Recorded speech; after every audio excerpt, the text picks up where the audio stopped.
Hello, and welcome to another episode of the Way We Grow podcast, a production of the Craft Growers Network. I'm your host, Nick Wolfe. Today, our guest is Matthew Gates. He's also known as Sync Angel on Instagram, and you can find his library of pest management information on his YouTube channel, Zenthanol. Matt, how have you been? It's been a while since we talked.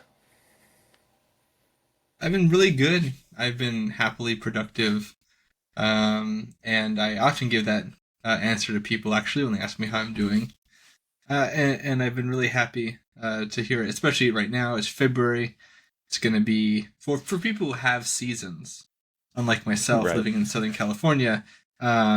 You're still kind of either it's still really cold and it's about to be spring, so this is the perfect time for people to be reevaluating how they go about it. What happened last year? What do we do this year? That kind of reflection is really important. For sure. And where do you find most of your professional efforts focus these days? Do you do a lot of cannabis uh, consulting work, or are you also working with other like perennials or nursery plants or anything like that? I do work in both of those fields, but most of my work lately has been in cannabis. And in fact, just today I was working with somebody who was dealing with a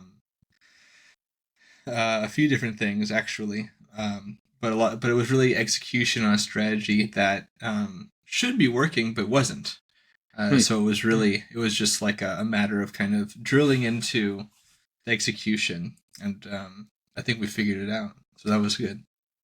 It's awesome. I always like it when you get like a little puzzle like that and you have to figure out, it seems all the pieces fit, but there's something that's not working. You got to narrow it down to something. I see that all the time in cultivation.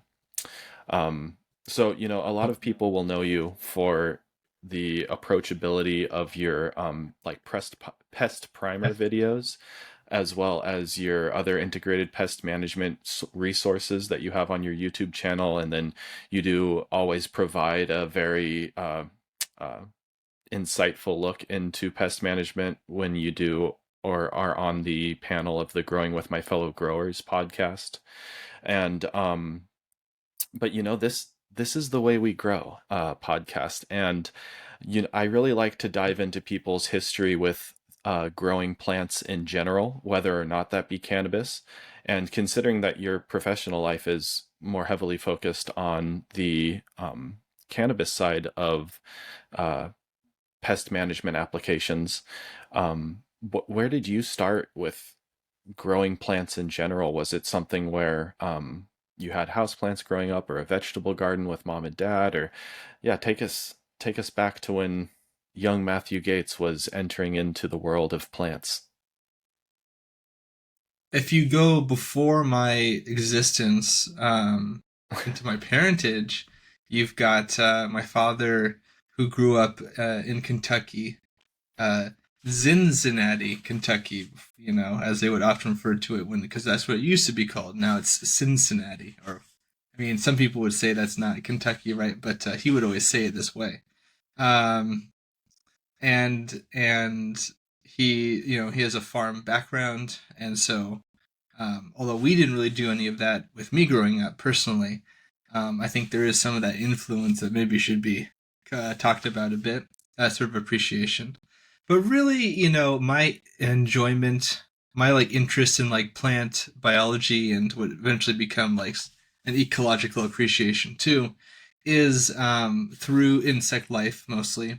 Um, I also like to reference things like Pokemon, giving yourself for as a person born in the 90s. um, I think having like a virtual world that um, you can kind of play around with concepts as as a child, and also then reinforce those things out in the environment. Satoshi Tajiri, who is the creator of Pokemon by some regard, got the idea for Pokemon for doing exactly that, going to caves, going to fields, catching bugs as a kid. Um, so I think there's a thematic relevance there. For sure. But it would be, but then as I like grew to, I enjoyed insects and things like that because they have like this sort of alien sort of physiology, very different than our bodies. And then because most bugs eat plants, that's where the avenue kind of comes into it. So, and I think I've been benefited now, like a fungi and all other kinds of life forms. It's all good, all very interesting to me. But that's where it kind of started. So the draw was really through the aspect of insects and their activity around plants, not necessarily plants uh, at first. So, Exactly. I I think can. that's what I think that's what directed my attention first. Yeah. That makes a lot of sense. I mean, as a someone else who was born in the '90s, Pokemon was a huge part of my early childhood and still continues to remain a part of my life even to this day. I still enjoy playing the games every once in a while, and they're very nostalgic, but also I see how there is like the aspect of uh if you're out in the grass and you find a bug and you pick it up and you look at it, that's pretty much exactly what Pokemon or these other, you know, animated animal games are very closely similar to. So that makes a lot of sense. So when you were then growing up, what other, taking the idea of you got brought into plants through your enjoyment or your excitement with bugs. Where did that then kind of go from there? Well, basically, I had a few different options, growing up for what I could do as a career that I was planning on, anyways. But eventually, I came to the conclusion that I wanted to work in agriculture since I already had this affinity for what was essentially the enemy for so many people. Mhm. Um, so, fortunately, because a lot of people don't like bugs or don't like pathogens or that kind of a thing, and they avoid even thinking about it. You know, I was happy to take on that role and be that limb that somebody doesn't have, to sort of efficaciously deal with something. But also, I think, growing up, another aspect of that, strong aspect for me at least, was like with cannabis, for example, I had friends growing and I had friends who would ask me questions because, I'm the guy who knows those sorts of things. Um, and so there was a happy synergy there too. And especially because a lot of times people get what are by most regards really common pests, but sometimes people get something really odd. And I was happy. I was very interested. I think to see things that were not as common in other crops and other plant life and that kind of a thing. So that is kind of where that took off. And I did spend a couple of years in the People's Republic of China in the early 2010s. And I worked in tea and I worked in sorghum and a couple of other like grain crops and vegetable crops too, like tomato. I would go all around, but I mostly spent my time in Beijing, Tianjin, and Shanghai and Hangzhou, um, which is like the north and kind of the southeast part of China, of the People's Republic. For sure. And Yeah, that was an interesting experience too, for sure. No, not a lot of that cannabis sounds. going on over there, for me at I, w- least.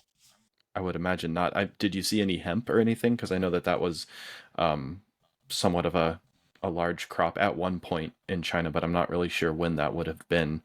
I don't really have my history that well down on that.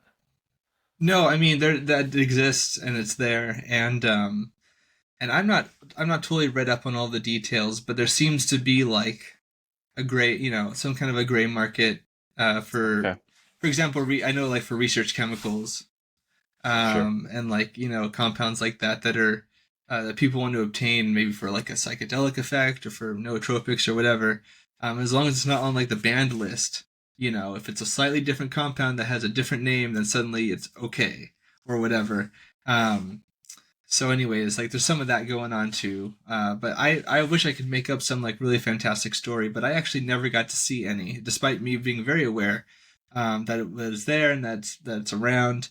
Sadly, I just didn't have that. I saw some like hemp products in the past before, and if I went to like places like Huzhou, which was very agrarian. So I think like more people. It was interesting to hear older people talk about it a bit. They would humor me a little bit through my translator. I did learn Okay. Chinese, but but not enough to talk about a kind of a gray topic. I didn't really want to have any miscommunication. Fair But enough. people were Fair friendly. enough. That I mean, I feel like especially when you connect through something as universal as agriculture, and then being someone who was there to help prevent the pest damage to crops, I feel like that's such a valuable role. You're like a protector of sustenance at that point. It does feel that Um, way. I think that that's really important, and even what you said before, where you said I forget exactly the words that you used, but how we call them our enemies, right, within the Hmm, hmm. agricultural field, and how like pest itself as a moniker is somewhat it has this negative connotation to it, but these insects definitely developed over time alongside of these different crops, and we even have things now where we have hemp specific pests and cannabis specific pests that don't necessarily harm other crops either to the same extent or degree or not at all. And so when did you start to then? So it sounds like you were in China for a few years, immediately. I'm assuming following college, or your education towards That's this right. career path. That's Okay, right. and Two so years. 2 years. Okay, 2 years. and when you came back to the States, what sort of drove your path? What did you sort of follow in terms of the integrated pest management?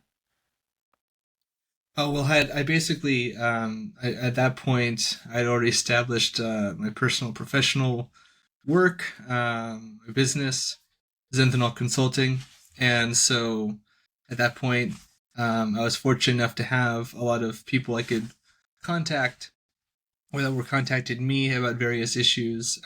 So basically, just kept going with clientele that way. I have a couple of long-term people that I would work with as well. One of them, I'm wearing the shirt for Drama Nectar, um, who put poinsettias on the map. Oh, They're the reason why you think of poinsettia as like a sort of a Christmas plant. And there's a funny story that goes along with it. They had greenhouses since they were like built in like the 1970s. Long story short, poinsettias used to only have a single stalk and a single flower, but now they found that one had multi branching, and so they were able to propagate a lot quicker, which allowed it to become more successful as a plant. But is they that is thought it that the was same genetic. cultivar that they use today? Yes, but well, here's the thing. Okay, sorry, I didn't mean to Yes and interrupt. no. I'm just like, Yes and no. Here's whoa. the interesting twist. They thought it was genetic, right? Okay, Because the trait was vertically transmitted. Not a lot of things do that. One thing does though. They found that it was actually this. It is genetic, but it's not endogenous. It was a microbe that was inside their body, phytoplasma. Phytoplasma is a really interesting bacteria. A lot of times they are really damaging, and they are oftentimes they have to be vectored by an insect. So, like we have a really destructive one called Huanglongbing or citrus greening disease, or yellow dragon disease, if you want the Chinese literal translation, and that just messes up citrus in California, in Florida, elsewhere, and this phytoplasma is really detrimental. But the one that was in the poinsettias just had this hormonal effect, essentially, and it caused the plant to sort of multi branch. And because it was able to even transmit through the parentage, people thought it was genetic, but it's not. that's it. I mean, it makes me think of something like Hops latent viroid or something that is vertically transmittable across cuttings, as well as even potentially progeny seed stock. And so, but I guess it sounds like you wouldn't have found this in, say, a seed stock population from poinsettias, where you were then trying to narrow down this trait that you were looking for, but it was then caused by the virus or the bacteria. You said, um, Yeah, exactly. that's Super fascinating. So what did they end up somehow removing the um the phytoplasma from the poinsettia and lose this desirable trait, or were they able to narrow it down to what it was and somehow stabilize that within the plant further? Or I'm just that's so fascinating.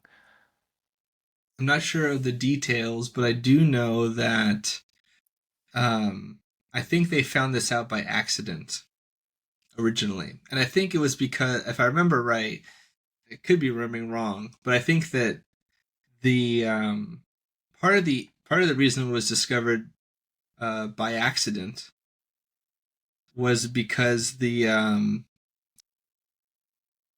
ability to detect these phytoplasmas recently became more common or something, and Okay. so like when they were going through some sort of indexing process, they discovered it. Wow.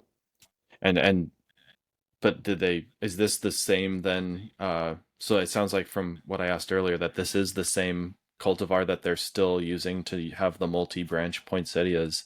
And is it still due to this phytoplasma um, uh, bacteria? Yeah, I'm not sure if they make use of the phytoplasma still, or if they've been able to actually achieve um, a genetic and perhaps more reliable mode of action. I'm actually not Okay. sure if it's the same one. And also, if they breed with other cultivars and and some of the bacteria pass down, perhaps it's still not the same cultivar technically. But I do not know. It could be that this is no longer like the case anymore. Okay. Well, I mean, along the same strand of questioning, just considering it has to do with poinsettias, considering that they're also a scoto dependent plant similar to cannabis, what would you, are there any other similarities that you see with something that requires a specific longer night cycle when it comes to pest management that you wouldn't necessarily see in other crop plants? Could you say that one more time? Sorry, I might have jumbled my words a little bit, but considering that both like poinsettias and cannabis require a certain amount of darkness period in order to trigger their flowering, have you seen any similarities within the pest management approaches between those two in terms of specific pests that you might find with something that it has a longer night period? Hmm. I don't think scotoperiodicity is a big part of it, but I think that you often, like, a lot of people who grew ornamentals, like cut flowers, like gerbera, which these people did. Gerbera, you can see there's a lily here, a Okay. calla lily, roses. Ornamentals in general, I think people have experience with them. It does lend themselves to aspects of cannabis biology, like having scotoperiod dependent development, often being annual, although not always, with some manipulation. Um, and I would also say that, like, there's some literature, very old examples of like solitary, isolated literature that used to describe cannabis as being, like, in the concept, in the capacity as hemp, pretty pest resistant. But then I've also seen more recent literature that has, like, and the only reason I know about it because they targeted these statements and are like, I don't know what they're talking about. That's not been our experience. But I do think what cannabis has going for it, and what I find very beautiful about the plant, is actually that it has a lot of the same charm as a bamboo, or for me at least, or like even like a dandelion, or similar type of plant that are like hawksbeard that grows really vigorously, or thistle. Starts out kind of herbaceous, hardens off and becomes like woody, and just grows really fast. So I find that trait really, I don't know. I just think that's really cool that it can grow so It is. fast. And if like a cow or an animal comes in and munches it down, it can still like outgrow it, I nominally. I agree. It is one of the coolest parts about like the cannabis plant where it grows so rapidly when given the correct environment and conditions for Right. growth. It'll, outgrow almost anything else in your garden other than like a really well maintained tomato or something during the summer. But even those, they don't really necessarily get that woody stalk. They're not like you can't really turn them into a tree, I guess. The Right. best you Yeah. can do is maybe a very long vine. But Yeah. it is really fascinating with cannabis how quickly it grows, and you can see this entire life cycle in the course of 3 months, let's say. Um, Right. Yeah. so that is really fascinating, and how the traits are passed from like the parent lineage down to offspring in cannabis compared to things like tomatoes or potatoes or corn or things. You don't see such huge, vast differences within the progeny, in my experience. Um, but maybe you have a different experience with that.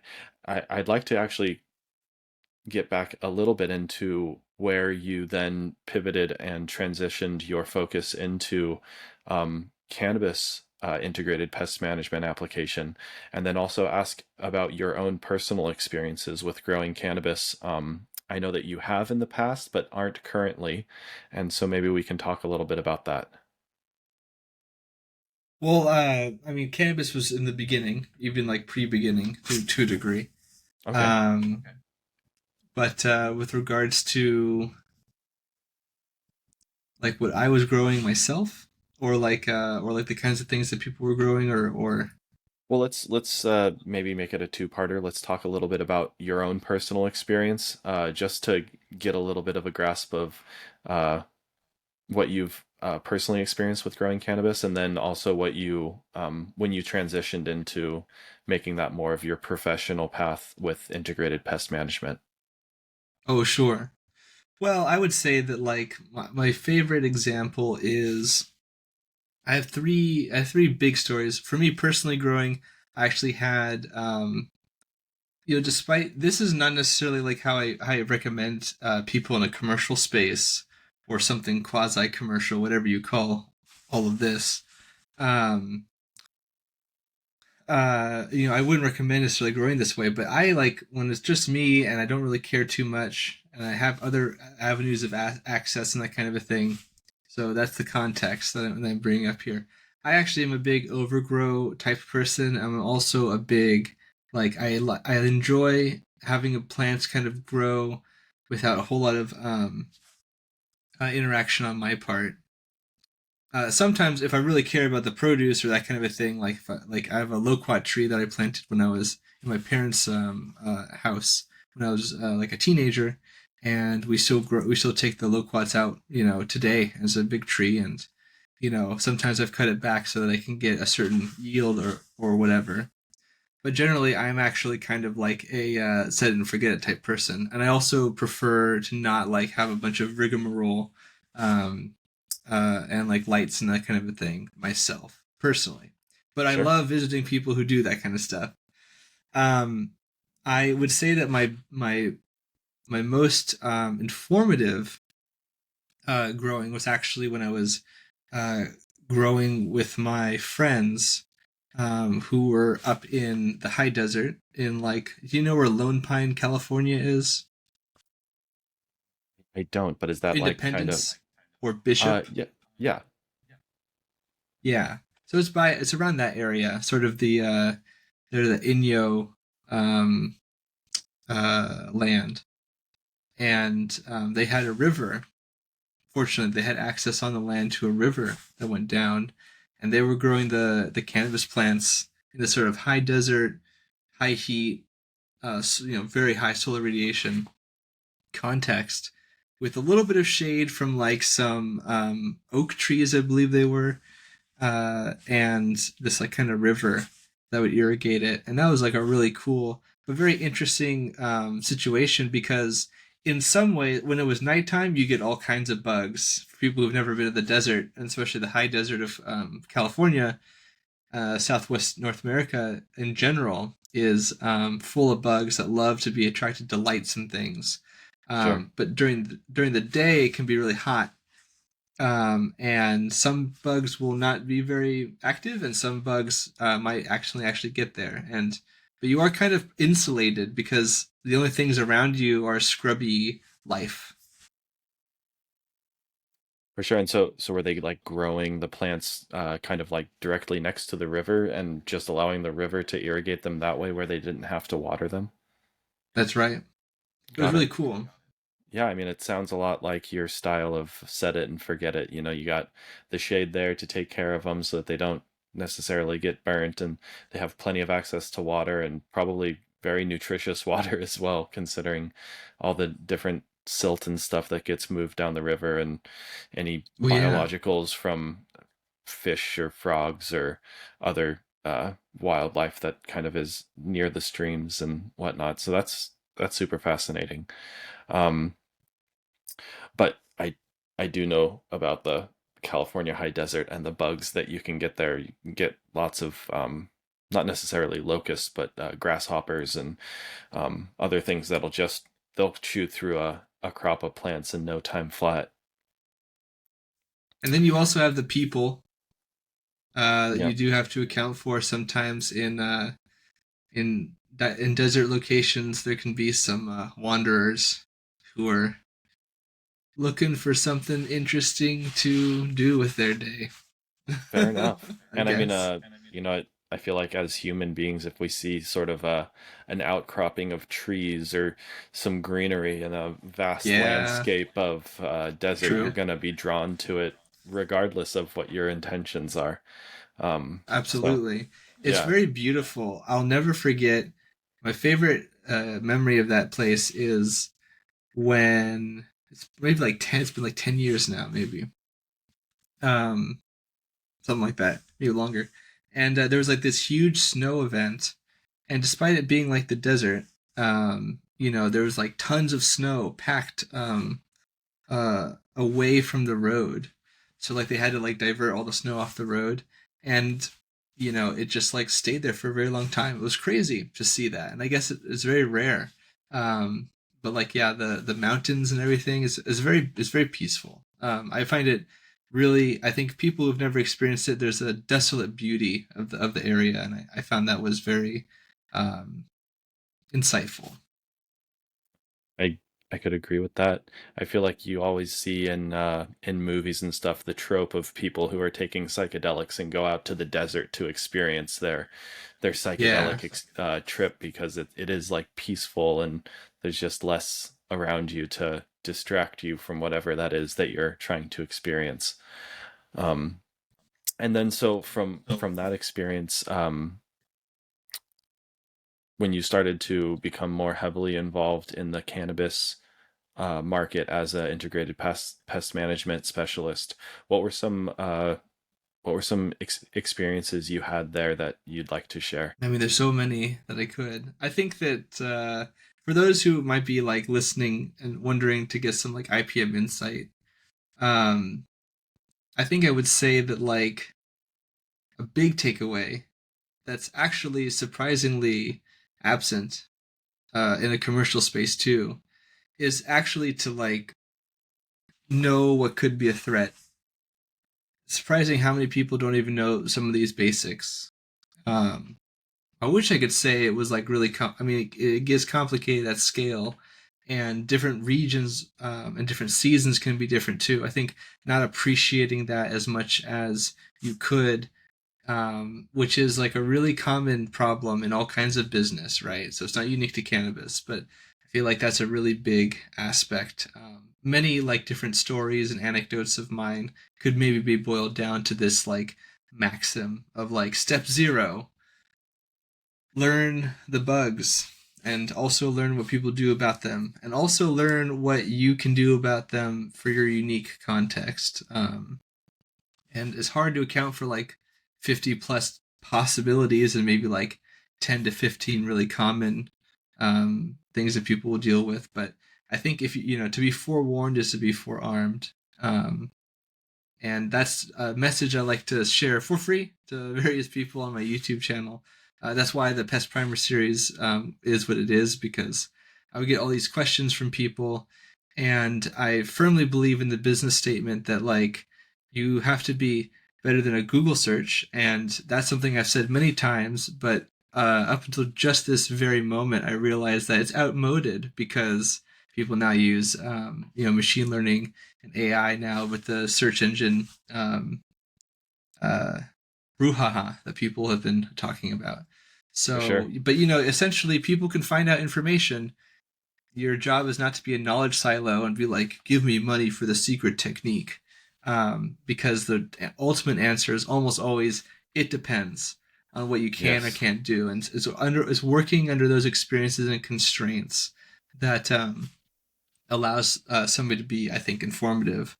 Um, but no one's had every single experience either, right? So Right. I mean, it's like somewhere in between education and intuition, um, that makes the human approach to these different problems and solutions much more.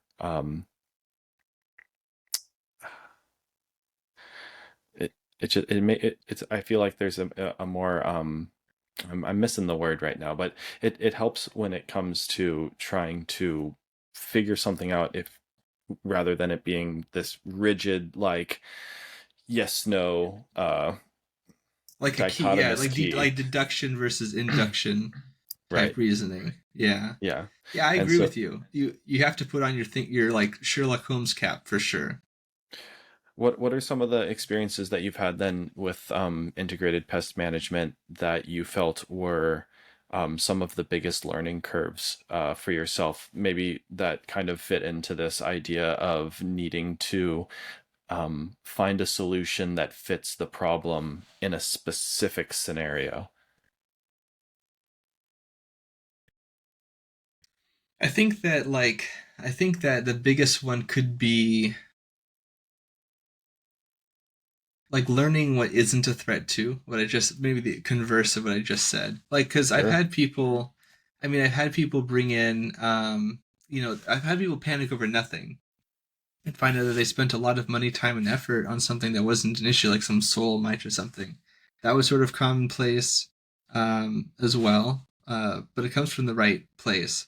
I think also something I've kind of, a bit of a white whale for me, and you tell me if this is answering your question or if you want me to be more precise in the answer. But I feel as though uh, like people will believe something without looking at the data, and that could either be because they're ambivalent about it, or they're desperate and they don't have the time or even like the technical knowledge to like make an assessment. That's what you're for, for example, or somebody they've hired, an employee or something like that in the commercial space. And if it's just you growing with your friends, it's still the same scenario. It's just you and your friend who's helping you out with something. And if you both don't know something, it's effectively the same problem. Um, so I feel like that is an issue that's quite common, and the only way you ameliorate that is by being open minded, trying to learn this stuff. And when people like give you a solution, you know, um, at least try to like try to find out. Just other people also agree with this. It's just surprising to me how often I've come across people who like. I'll give you an example. Have you heard people say something like, um, powdery mildew is not a problem of the pest as much as it's a problem of like airflow, let's say. Right. I've totally heard that, where then people think, oh, I just need to adjust my airflow and the powdery mildew is going to go away. Or Mm-hmm. yeah, I've totally ran into that, but it's not I feel like I see where you're going with this, where it's like if you already have powdery mildew, then the airflow isn't the problem anymore. The powdery mildew is now the problem. um Maybe airflow was the reason why it occurred, but even that is kind of a misnomer, because you need to take into account heat and humidity and airflow and um, other either high humidity events or low humidity events that could cause a sporulation event, and it just requires all these different angles to be looked at, rather than just, oh, it's airflow. Boom, there you go. Take that. Right, because humidity is actually like a cumulative factor of things, right? Right. And also having the pest is a factor of also other things, and those mesh together. So yeah, essentially, because whenever I ask people, what do you mean by that? They can't really tell me what they mean by that. It's just it's like a logical amulet. It's like, this is my, this is my anti-snake mouse. You can tell because there's no snakes here. Yeah, It works. So exactly. like that kind of stuff, I It's like think is violence and ice cream, right? yes, exactly, like the The sale, correlation, yeah, like the sale of ice cream goes up because violence is high, and it's like, no, it's hot as hell out, and people are agitated, and they like ice cream when it's hot. right, right, exactly. So like, and again, like, you know, are you seriously, Matt? Basic logical issues are the problem. Sometimes, yeah, yeah, actually, because it is complex. So the most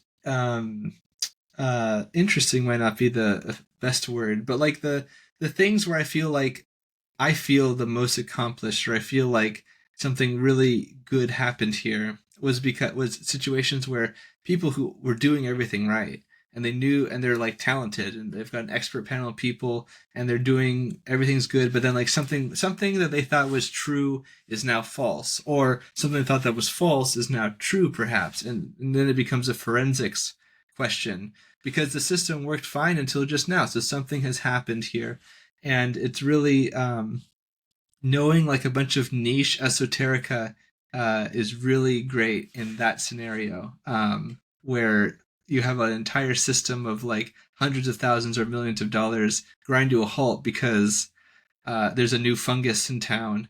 And maybe your protocols weren't up to snuff, or they were, but somebody was doing something wrong because you hired them new or recently or whatever. All of these things can come together and coalesce. Yeah, absolutely. It makes me think of like how there's a video of like a petri dish where it has different layers of antibiotics on it that are at different strengths, and then they put the bacteria at the one end of the petri dish, and it hits these antibiotics, takes a while to break through them, but then eventually breaks through them because of either reproduction creating some sort of resistance to that bacteria or to the antibiotic.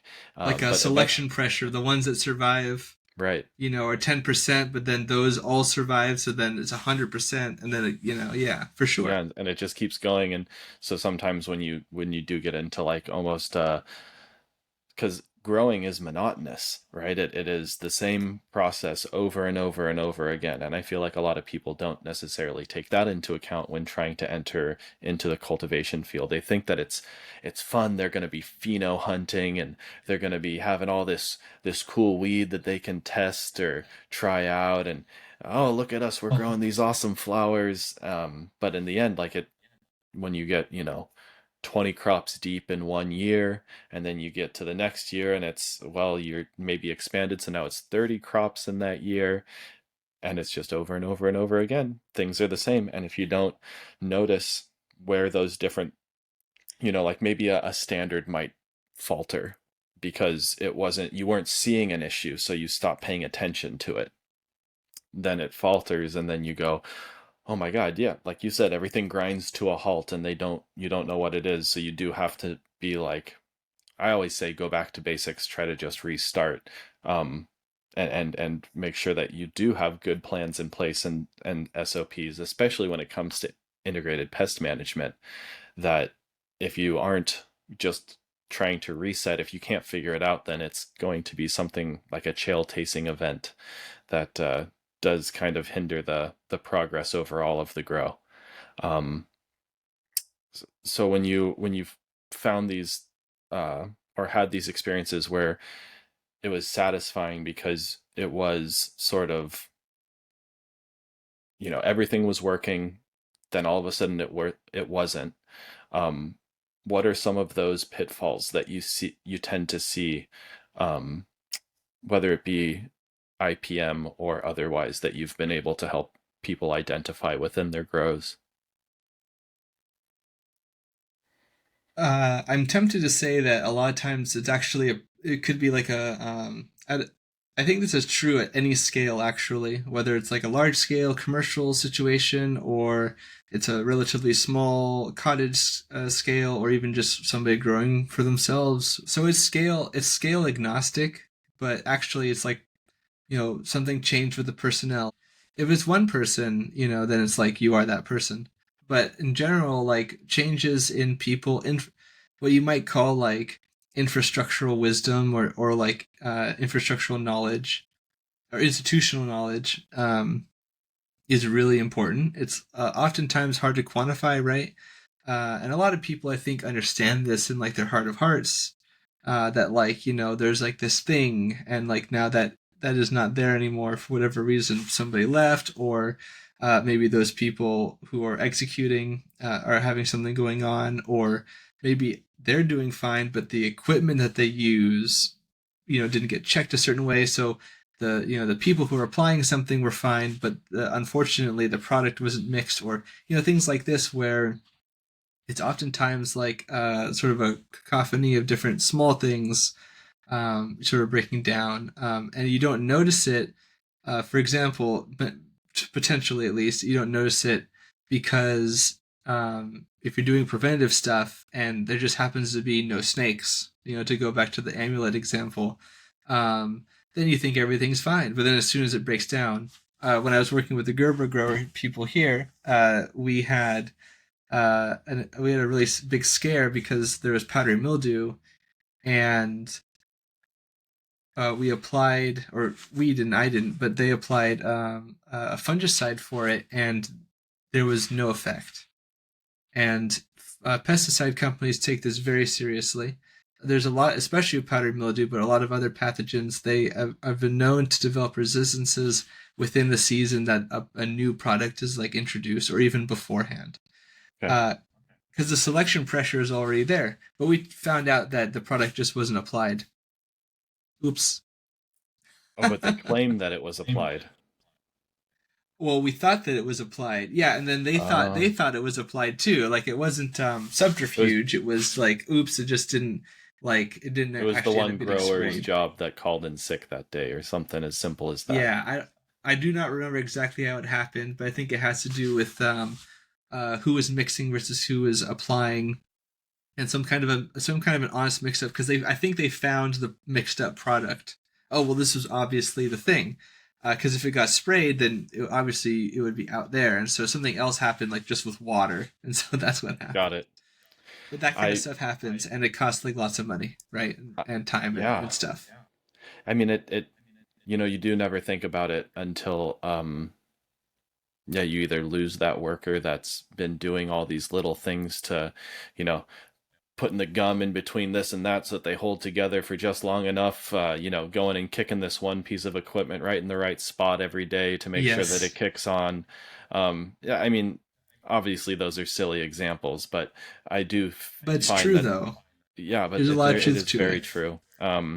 I know that because I manage a facility, and there are so many little things that have to be done regularly, and some of them irregularly, where it's more of a, you have to notice that the water lines are starting to slow down to think, oh, I got to go and clean out the filter for this one line that doesn't really need cleaning that often, but only when it does start to affect the flow of water, for instance. Um, Stuff like that is very uh, and it's like very user dependent almost, where you have to have the experience, or experience dependent, I guess, just to make sure that you are hitting all those, or checking off all those boxes that need to be checked off, just to make sure that everything is continuing to move in the direction that you want it to for the production of the facility. Um,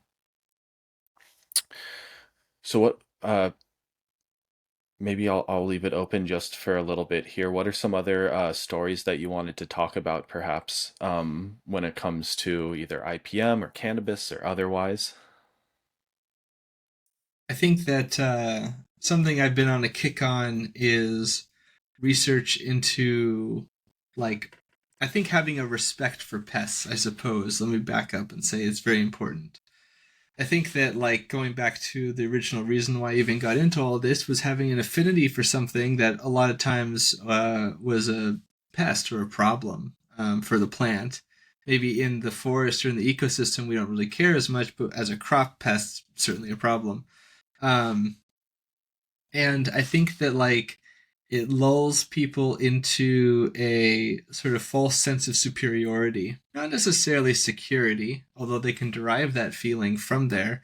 But I think it is sort of like a feeling like, I've heard all kinds of weird claims like, a plant at some weirdly quantified level of health, whatever that means, just cannot get pests, or it's not possible for it to succumb. A lot of times it sounds like vitalism. If you've heard of this sort of esoteric concept, this it's like there's a vitality that just can't be. It's almost like a spiritual argument rather than like Sure. one that's maybe and I don't know, maybe I'm not a specialist in that sort of thing, but I think that if I had made that comment to a client, they would laugh at me, and maybe like, I don't know, press charges. Like, I don't think that's accepted, for a lot of people. But some people make these claims, or they make something around that, and some people seem to find it convincing, and it's like the snake amulet, it's fine until they actually deal with something where it wasn't fine enough, or they were benefiting from something else potentially, and now they're in this rut. And so that kind And of thing too is problematic, I think, and it is why I try to be so empirical all the time.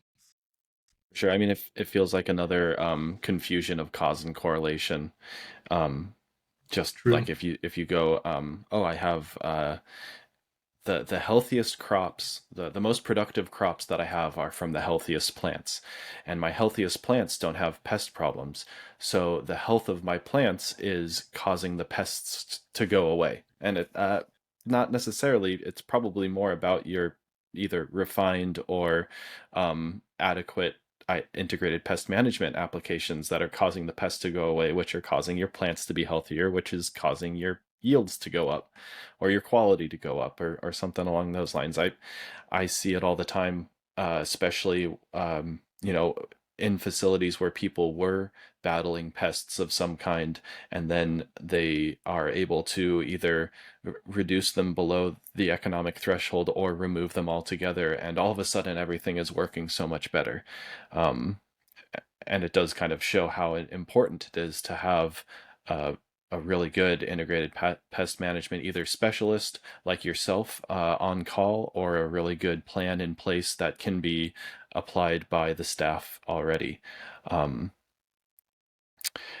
what are some of the biggest things that you're seeing currently that people are battling with in uh, in pest management, whether that be like pests themselves or the application of specific protocols or methods? Well, it's kind of related to the one before. I would say like crop scouting. Like there's various pests that are really common. Again, I've been on a kick on that respect for pests, and part of that respect is like like resistance capabilities, like you had mentioned just now, pretty eloquently, and the importance of like understanding that like maybe this season it was okay, and maybe for many seasons in your particular area it's just fine, you get passed over, like that's just statistics, it happens. People ask me like you just said with the IPM plan, like, oh, what, why don't use that, why am I okay, I don't know, it just, but maybe I like tell in you. maybe in the, I can't tell you, I can't prove a negative, I don't know what to tell you.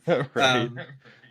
No, maybe the amulet's real. Okay, but no. But the thing that I think a lot of people, a big thing for me, I think is having the logistical bandwidth to evaluate your own crop at a regular interval. Seems to be like the start and stop of a lot of issues.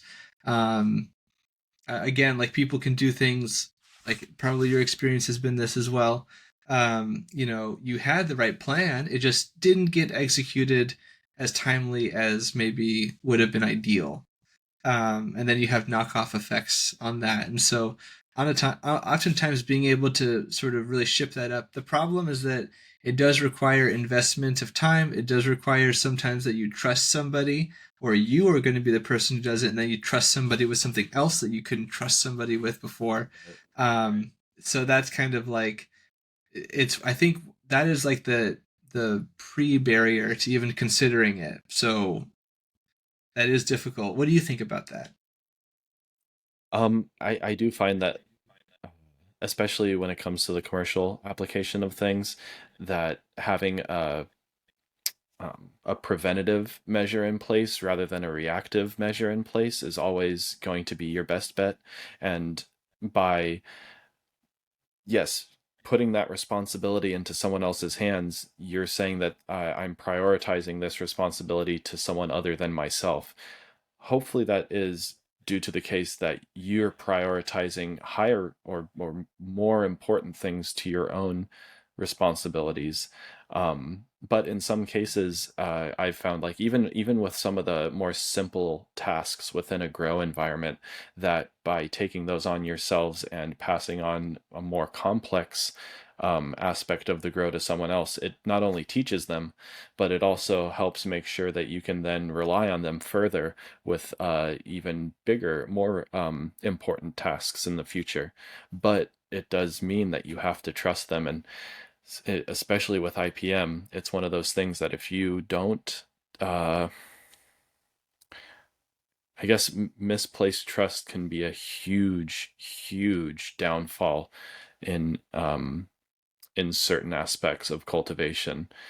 One of the things that I've experienced recently was we had a few aphids in the grow, and they came in off of cuttings that we took from an outdoor population, trying to preserve them from a pheno hunt.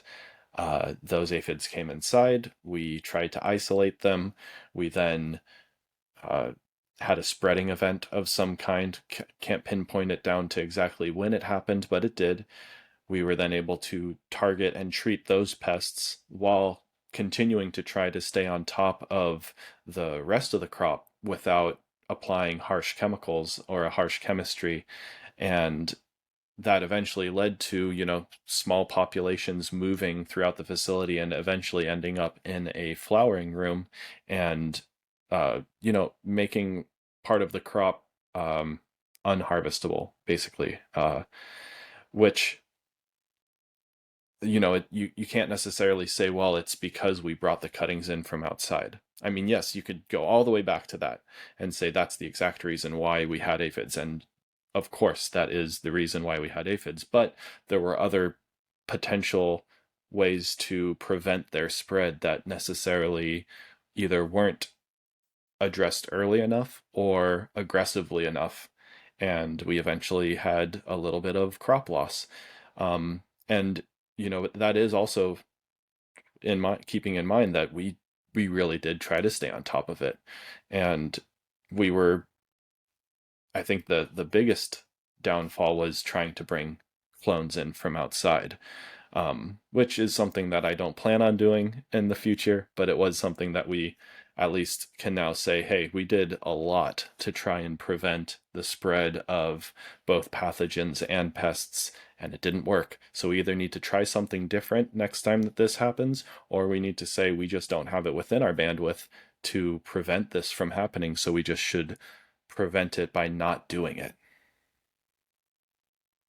I feel like, well, like for example, the fact that you even was able to recount, you were able to recount all of that, and maybe part of it is supposition. Like a lot of times you can't actually know. You have to like trace and act like a detective and kind of piece things together, even though you can't like cast a spell and like know what happened. I don't see their tracks through the grow, right? I don't see. Right, exactly, Yeah. right. But but like being able to kind of like forensically analyze yourself even, and being able to have the team and also the like, wherewithal to do that even is like really important. I mean that's really commendable because that's what allows you to make those informed decisions afterwards and hopefully maybe even have data. Ideally, you would like you would have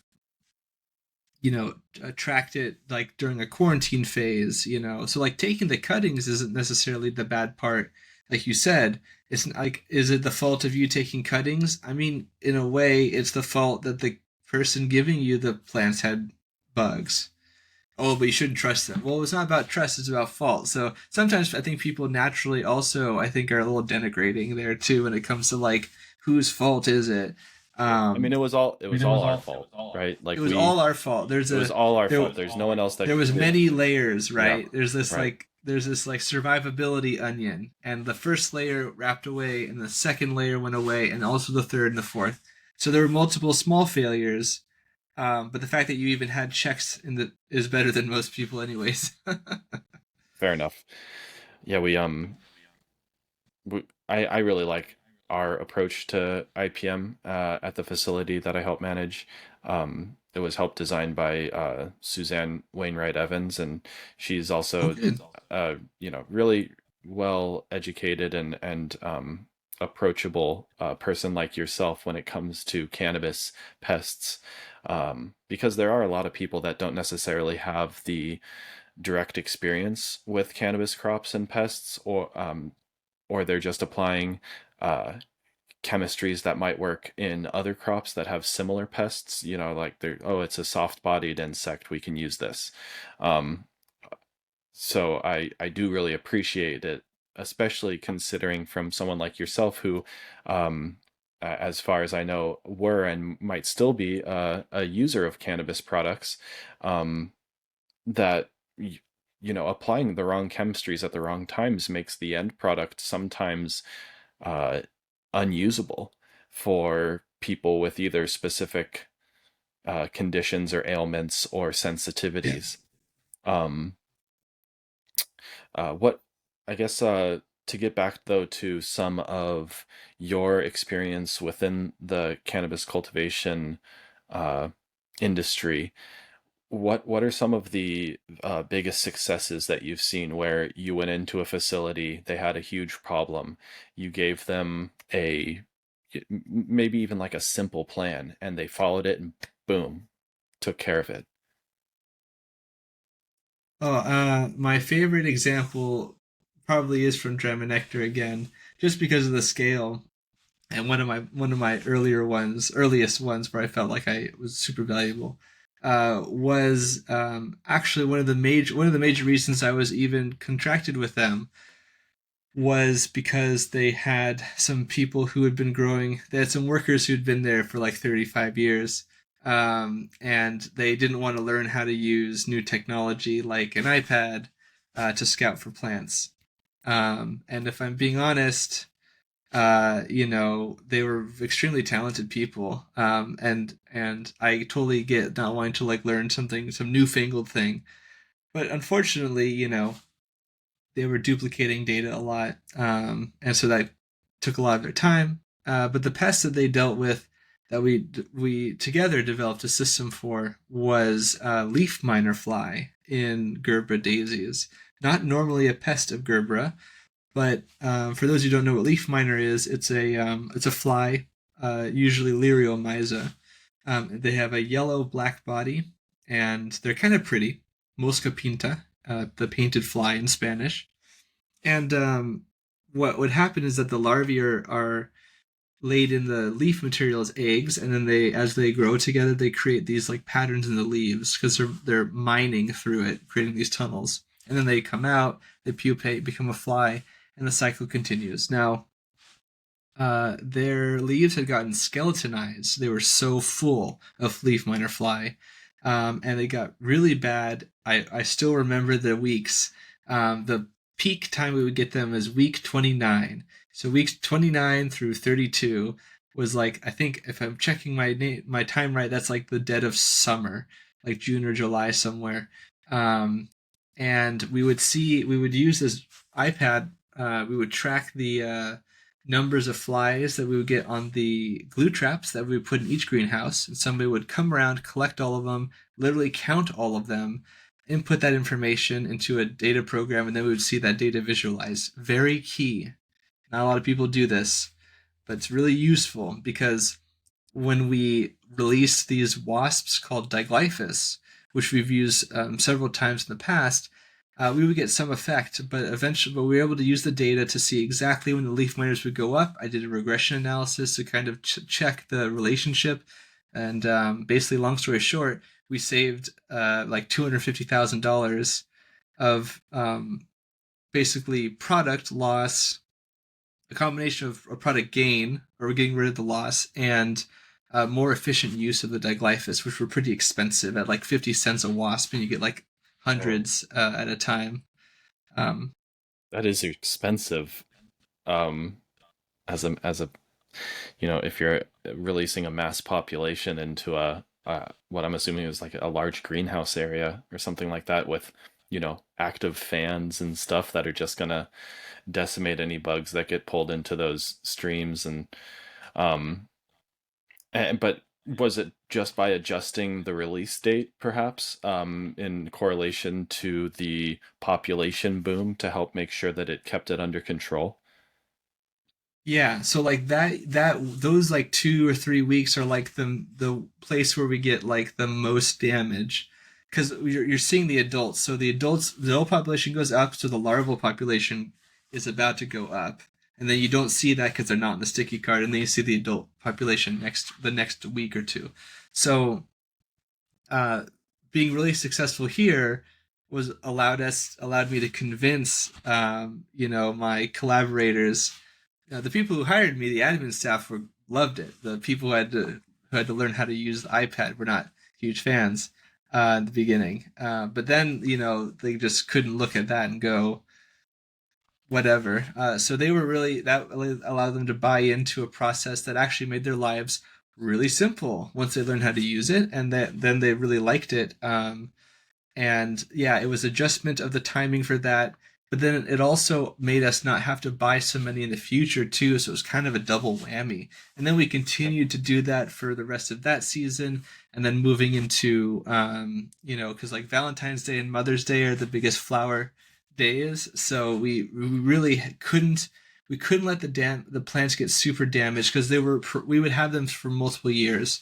So if they got really damaged in like summertime, and then autumn and winter, we wouldn't have as much sunlight. So if they come in, they get stunted, it gets cold, and then they come into spring really raggedy. And so that would have this like multi-year effect, unfortunately. So we were able to kick that, and it was really salubrious to their health. That's really cool. I do like that sort of knock-on effect of when you can target the pest early, um, all of the ramifications of that and the increase in plant health over time, even in a short crop like cannabis, is extremely beneficial. Catching it early, rather, that's also why I had said earlier, it's so much more beneficial to be preventive than reactionary or reactive. Um, so, uh, when now, with that being the Gerbera daisies, have you had any sort of immediate successes where you went and found the problem, analyzed the what was causing the problem, and then were able to implement a solution all within the course of perhaps one grow cycle within cannabis? Oh yeah, oh yeah. Um, for one example, like rice root aphids are really common.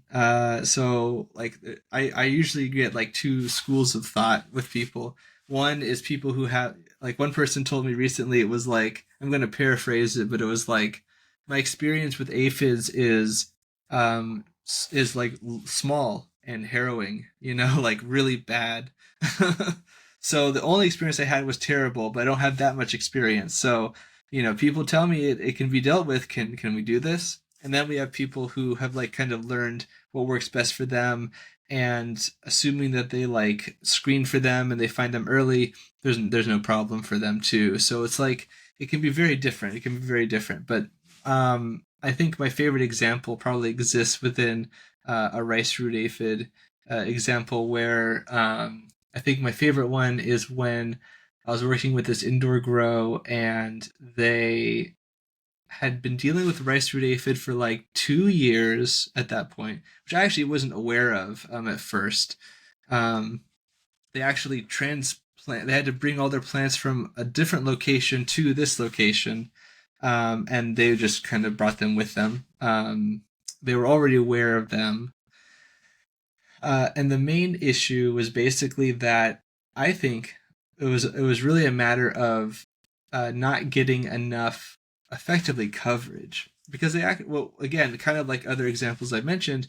Like they knew some of the products to use, and they knew um, that you had to apply it maybe more than once. Like that wasn't a mystery or anything. But for whatever reason, it just wasn't enough, and so we had to bump up the. We actually got very creative. We had to bump up the Beauveria bassiana use. So for those who don't know, that's a fungus that attacks various insects. In this case, the rice root aphid. And we actually ended up dunking, I think a few times, we actually ended up like dunking the entire pot in like Right. a huge amount of like inocula. And you could see all these aphids get myco-sized, like little furry puffballs all around the pots and the roots and things when we would check, and it was very significant. It was laborious though, Right. and we had to do it more than thrice, but it was effective. Did you use anything else with the Bavaria bassiana as a knockdown or anything within that root ball drenching? Yeah, that's right. We alternated, if I remember correctly, between a pyrethrin product and an azadirachtin product. Cool. Yeah, but those I Yeah, which are all three of usually my those. favorite one-two punches. I couldn't agree more. Those three in conjunction seem to be the only thing that I've ever been able to use in order to knock down um, rice root aphids because they're one of the most pernicious pests that I've ever dealt with in terms of that you think you get rid of them and then all of a sudden you see a flyer somewhere and you're just like motherfucker, that means that there is a population somewhere that I have not been able to track down or eradicate. And unlike uh, fungus gnats where you can pretty much scrape away the top layer of potting mix that you're using, apply something like Bavaria bassiana or um, uh, is it Bacillus thuringiensis that works well on fungus nets as well. Oh Um, yeah, Bacillus thuringiensis israelensis, I think BTI is the yeah, the fly like the strain. Yeah, exactly. the mosquito dunks. Yeah. Yeah, so you can get rid of those pretty easily, but then with rice root aphids, they seem to be able to burrow well into the pots, and unless you really get a good drench through the entire substrate, it seems as though they just aren't necessarily uh, they're just not easy to get rid of. Um, I recently found a product, Botanigard Max, where it is pyrethrins and Bavaria bassiana, and I have been really enjoying that for just preventative. Works well on uh, fungus gnats as well. But yeah, finding the right chemistry, I feel like and using the right amounts is so important. Um, it's what do I always hear? The label is the law, right? So you have to make sure that you're following Exactly. it correctly, and it's not just necessarily because they don't want it to be toxic, because like some of these are much safer than a lot of people are led to believe when the pesticide, uh, you know, name is added to what it is. You feel like a lot of pesticides, I feel like, just based on how media portrays them as being extremely dangerous even to humans. But some of them are just very innocuous to humans and but work only within the range that they're given. Too much of it might eventually make some sort of resistant species in whatever you're trying to get rid of, or too little just doesn't do a thing. Um, Speaking of selection pressure, that's actually a thing that I think is although people do appreciate it, I think sometimes they don't appreciate that also is true for things like biologicals too. Um, Even copper. I remember I was reading an article from last year.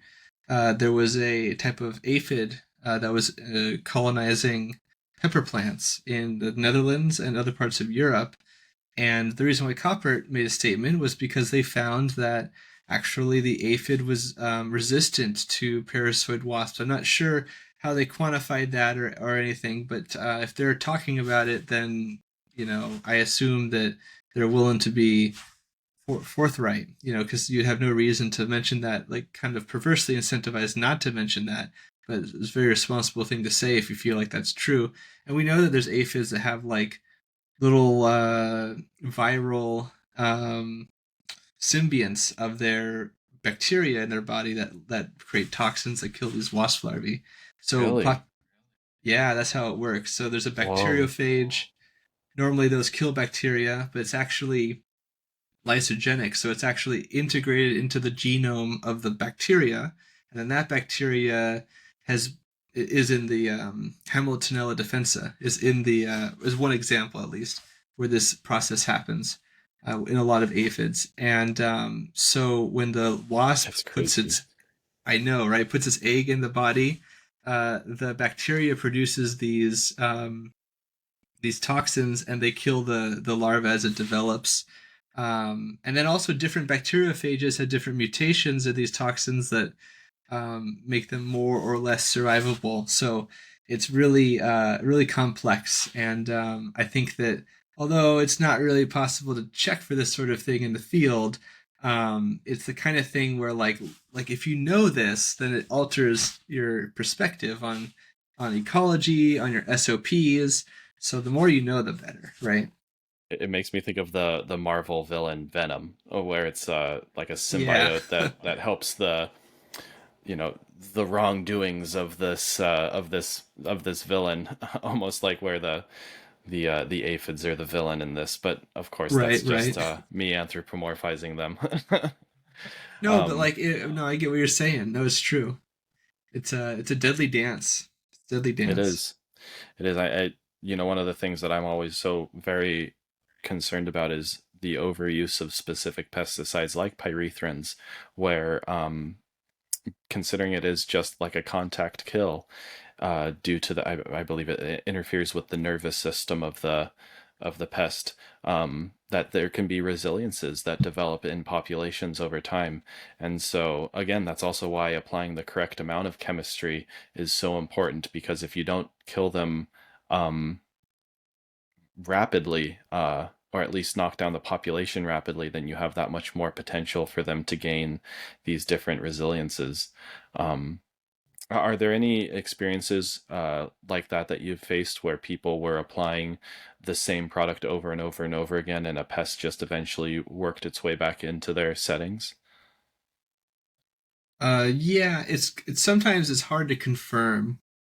Um, it's hard to be like really like epistemologically sure. But sometimes it's a little bit easier. The example that always comes to my mind is a like LA grower I worked with maybe 6 years ago now, and they had a rice root aphid problem, but they had ostensibly they had gotten rid of it. They had no problems for a long time. They had checked everything, and then I didn't find out this part until later. But we found that they had recently uprooted a bunch of like this like Virginia creeper vine or some other kind of vine, I forget now, but like ivy or something that was all across their building, and that's one of the hosts for rice fruit aphid. Oh no. Yeah, so it seems like, and also the reason why I was so sure was there was also like feral barley or rye or whatever that you see in cracks and sidewalks and places, everywhere.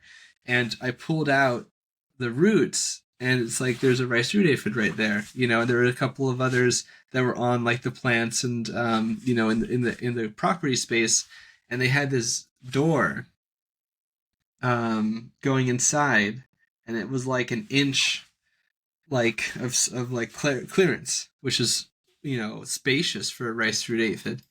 Um, and so I think that's what happened. I think maybe even perhaps the rice root aphids were inevitable at some point based on their proximity, but you might have had a happier couple of seasons if that hadn't happened. So funny things that you don't think about can become a huge issue. And then the same thing is true on a macro scale. So if you accept that as true, we should also consider that as people grow more, whether it's at their home or commercially or whatever, um, things like certain budworms, cannabis aphids, rice root aphids, other pests that are common other places too. Maybe for 15 years everything was fine growing where you are, and then suddenly this influx eventually builds up this critical mass. Maybe it takes multiple years, but then once that started, now you get powdery mildew every year when you used to only get it sometimes, and people have to consider that that can happen, right? Things don't stay the same. Everything changes in a dynamic system. Right, absolutely. It's yeah, it goes back to some of the earlier examples we were talking about of just be like if you stay complacent within a specific system and you don't necessarily look for the potential pitfalls, then you won't be prepared when you run into them. And things, especially like pests and pathogens that can build up sort of that threshold before they spill over and become recognizable, whether it be through mold, like the spore count within a facility, if you're not maintaining something as simple as cleaning your floors. And then you kick up a bunch of dust and dirt, all those spores get a nice little ride on the airways over to whatever plants. You have a nice humid night, and boom, now you have more spores than you had before because you have fruiting bodies. And so it can definitely be a knock-on event of just a continued um, continued maintenance and continued upkeep of the little things can make a huge difference in the end. Um, let's see. What are so when you do deal with home growers, considering that you have a presence with the Cheap Home Grow show, with the Growing with My Fellow Growers and your Instagram presence, I know I personally have reached out to you for a quick question here and there about something that I found within my grow that I either couldn't find through a Google search or otherwise. What are some of the issues that you feel like new growers face that you could give some advice on here? I already gave a couple of good ones. Know your bugs, know your potential problems, and also keep an open mind as a corollary, that new things can happen too. So you're not going to have the whole picture. No one has the whole picture, not even me. We just have, maybe I have one of the more whole pictures, but that's not the same thing. We're still learning things all the time with cannabis and that kind of thing. I think that you also made some really great points too. Just even basic hygiene is super invaluable. Um, I think that having, finding the time, especially in a home grow situation, should be easiest in some ways to be able to actually look over your plants, being very detailed. Looking, don't just look at the leaves, look under the leaves, look if you can at the crown of the plant where it meets the substrate. If you can up pot the plant and look at the roots, do so, if that's tenable. Be, I would say, make a regular habit of looking for also typical signs of damage. I have pest primer videos on my channel that goes over what they look like, various pests and their damage, and that kind of a thing too. But there's a lot of really brilliant academic um, resources for people as well. So it's out there. It's very much out there, for free for people to learn. So you just have to take a little bit of time and kind of learn some of those things. That's super. That's like probably the best investment of time you could. You take like 2 or 3 hours, even, a day for a few weeks, and you like really learn and commit to memory some of these pests and their common treatments. And I think you'll do really well, especially if you're newer and that kind of a thing. And Sure. I guess also like the importance of well, I think I'll stop there. What do you think of that? I think that's great. educate yourself absolutely is probably, especially when it comes to pests and pathogens, is going to be your biggest tool as a new grower. If you don't know what to look for, you won't spot it when it's there. And sometimes catching things early is the best way to prevent a an absolute loss in your crop, as well as then you'll have that under your tool belt to say, I've seen this, I know what it looks like when it starts. I might be able to catch it earlier next time. Or if you did find a good way to get rid of it, you can just say, hey, I'm just going to incorporate that in my preventative maintenance rather than having to ever deal with this again. But then you also have, the ability to deal with it if it comes up. So I think that's great. New growers, especially when it comes to pests and pathogens, it's not necessarily a taboo subject, but it is something that people don't like to talk about because um, it's frightening. To think that you could lose all of this time and effort that you put into a grow just because you uh, miss the fact that there is some bugs in there or miss the fact that there's some mold in there, and maybe due to your circumstances, if your plant has any mold on it at all, then you need to dispose of it or turn it into edibles or something like that. And that's not what you're desiring in your end product. Um, but also considering just how big of a seems like a it like I don't know if taboo is the right word, but it seems like it's just something where people don't want to talk about it. They don't want to deal with it. Pests are, it's hard to deal with if you get them, and it's even harder to anticipate sometimes how you need to prevent certain bugs at certain times of years in certain environments. It's a lot to deal with. And with all that in consideration, do you feel as though, or what do you feel like maybe um, swept under the rug a little bit within the industry, where people try to ignore perhaps the signs of issue until it's too late? I think that sorry, I think that a lot of I think a lot of it comes. I think an oversimple thing to say would be that it comes down to ego, but it's not really ego. It's not really ego, and here's what I mean by that. I think that that's maybe sometimes part of it, but it's not like a lot of people, in my experience, not like a lot of people are growing, whether it's cannabis or other crops. A lot of times you're not growing in a supportive environment. So, in a healthy relationship, you're probably not going to get everything wrong. Ooh, shocker. But you're probably not going to get everything right, I should say. Ooh, shocker. Um, you will make a mistake at some point. The question is how big of a mistake, and the question also is, does the company even appreciate that you did all this other stuff, saved them tons of money, did whatever, talented person, or I guess it depends on the severity, of course. But my point is that a lot of times you're not even allowed to make mistakes. A lot of times that is going to be a ding to your credibility, or if something bad happens and it's not even your fault in the first place, a lot of times a draconian sort of overarching perspective is the context. And so that causes, and it's very common in agriculture, especially a lot of like super hierarchy, right? So if that's the case, then there's a perverse incentive to not admit that you either know something is a problem or that you um, did anything wrong, Sure. and that doesn't create a healthy system for flexibility. No, and I feel like, especially considering, uh, and maybe this might be more cannabis specific scenario, but there is so much branding behind the different Oh successful yeah, businesses within this industry that if good you, point. yeah, no one wants to be associated with improper practices.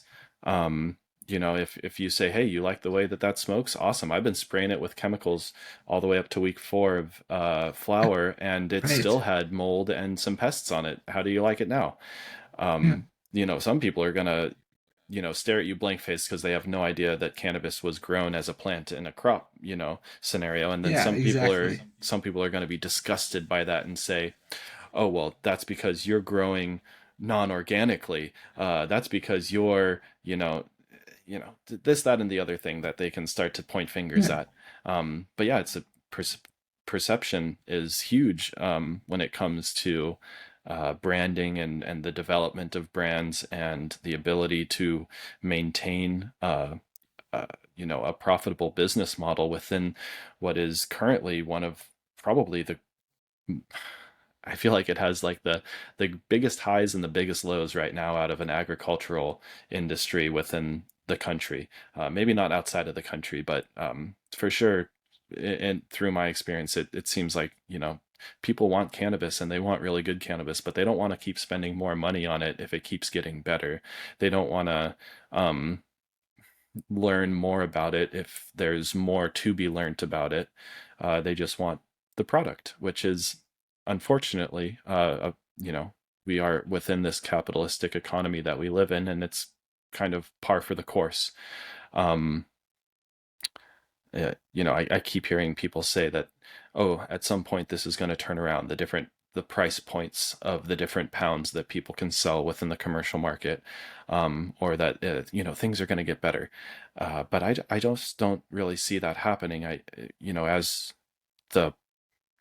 As the cost of production continues to go down, the product is going to need to cost less as well. And as there's more supply, the demand isn't necessarily going up, it's going to also drive the price down. And so we're in for a reckoning of some kind, uh, at, to say the least.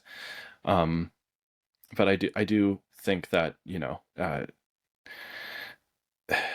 people don't really like to talk about the pest aspect of things, and they really don't want to be viewed as someone who has done something wrong. And I see how you could say that it is ego, but also how it may not necessarily be completely tied to ego, because it isn't ego that's selling your product.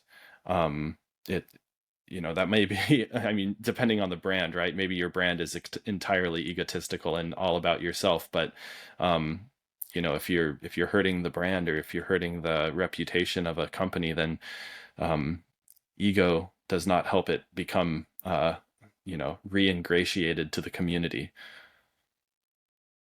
Yeah, I mean, I think you made a really salient point. And I mean, also from your perspective is one of information, or of sort of being informed, because you have this sort of this cultivation experience here, right, to draw from. And like, yeah, and I guess like I'm very hesitant to blame like the individual for everything. I do believe in individual like responsibility and all that kind of stuff. But it's more like it comes from like a game theory perspective, rather than like it's like the buck stops here. Like if I was taught, I there was a pathway. We didn't investigate this in this talk, but like there was a time in my life where I wanted to join the U.S. Army, up till like middle of my teens, and I didn't actually end up doing that, of course. But like I was taught, I had army instructors and things, going to a military school and stuff like that, where you were supposed to take that personal responsibility. So I get that, I understand that. But like at the same time, you could be like the most rational person, and like you understand that if I admit it to it, and I'm in a system that's not rational, then I can't act in the rational normal way. I feel like I'm going to be vulnerable, and I don't actually think I'm going to be protected. And if you're in an environment like that, like a lot of people, then it's the system. You have to look at the system. You look at the Sure. ecosystem. You look at the cultivation system. It's all tied together, certainly. I don't think it Absolutely. takes, yeah, I don't think it takes like a member of Mensa to see that. So, No, I mean, prior to cultivating, I was a chef for around a decade, and then just working in hospitalities for a bit longer than that. But um, yeah, people don't. You have so much of the burden of responsibility upon your shoulders within a setting like that, um, because you are semi beholden to the customer and their experience with what you're providing them. And considering that cannabis is also another product, just like a nice a nice dinner out at a fancy restaurant is technically a product, and you can immediately see who is providing you that product right there uh, and then in cannabis with through the branding and stuff and how people are trying to connect themselves to these brands through social media and otherwise, you are directly connected to that end product and the experience that the user has. And one thing that my partner and I have even been talking about recently is like the set and setting of different experiences and how those can change your perspective and your view of something that may not even have to do with the product itself. If you're experiencing like a product or the nice dinner, you know, you could be in there in a bad mood and it could be the best meal in the world and it still would be a shitty meal. Um, That's so true. so yeah, we do need to maybe take a little bit more perspective of how we are all experiencing these things and especially being a little bit more understanding because this is a plant, right? And plants do plant things. Plants have bugs that are attracted to them, and maybe a little bit more humility and openness in terms of telling people more about the process of cultivation and um, even post processing, like post harvest processing and stuff, will provide people with a more beneficial understanding so that you know the cultivator is maybe a little bit more better understood and all the plights that they face within trying to get this product to the end user. Yeah, like the solution is, it's like what you said about like what the consumer, what the person who's going to receive the product end up getting is, they don't really want to know all these details. A lot of times they just want to get the thing and then have the thing, um, which I get. But then but in like a very similar way, if like a cultivator has a problem, you know, they don't want to like have to learn. They want the fish given to them. They don't want to have to learn how to fish, especially I don't have any time to learn how to fish in this particular moment, right? Yeah,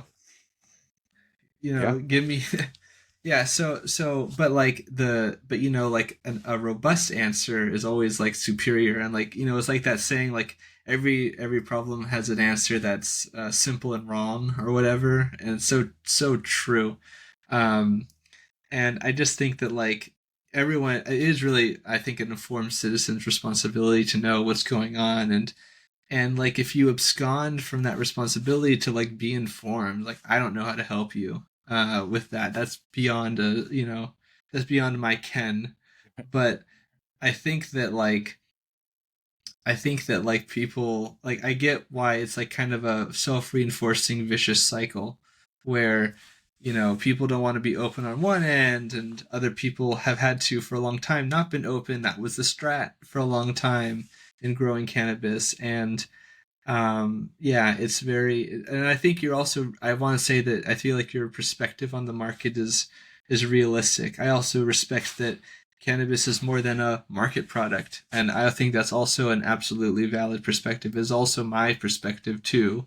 But like obviously, like the way that most people acquire it is through a market, and uh people don't think about like the bugs that are on their radishes or their lettuce or whatever. And it's like being a client doctor. I've said before, not a lot of people are like putting me on their gram being like, hey everyone, today we had hashtag rice root aphids and we got Matt here, look at that yeah, stuff. And usually, and a lot of times when people bring me, it's not actually that bad anyways. I'm usually pleasantly surprised. Not always, but it does happen. Um, and it's kind of like with digging in on farmers who are like just trying to feed their families and other people, and are actually pretty decent people. A minority of people, or some amount of people who do maybe things that they shouldn't, and are able to get away with, obviously have made people very skeptical about many things. Um, but like I just can't knock most farmers. I actually really enjoy working in food production and in agriculture, in non-cannabis crops, because I get a genuine fulfillment. Like I feel like it's like, did you eat today? Thank a farmer. I just feel like Yeah, I'm enabling, absolutely. like, yeah, like the civilization fundament, practically.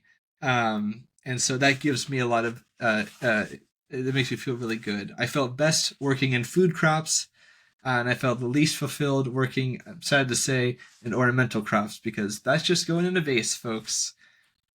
Not a I lot of always people buying flowers of my generation. I also heard that a lot from these people. How can we get younger people into flowers? And I'm like, I don't know, man. I think it's my capitalistic conditioning as well.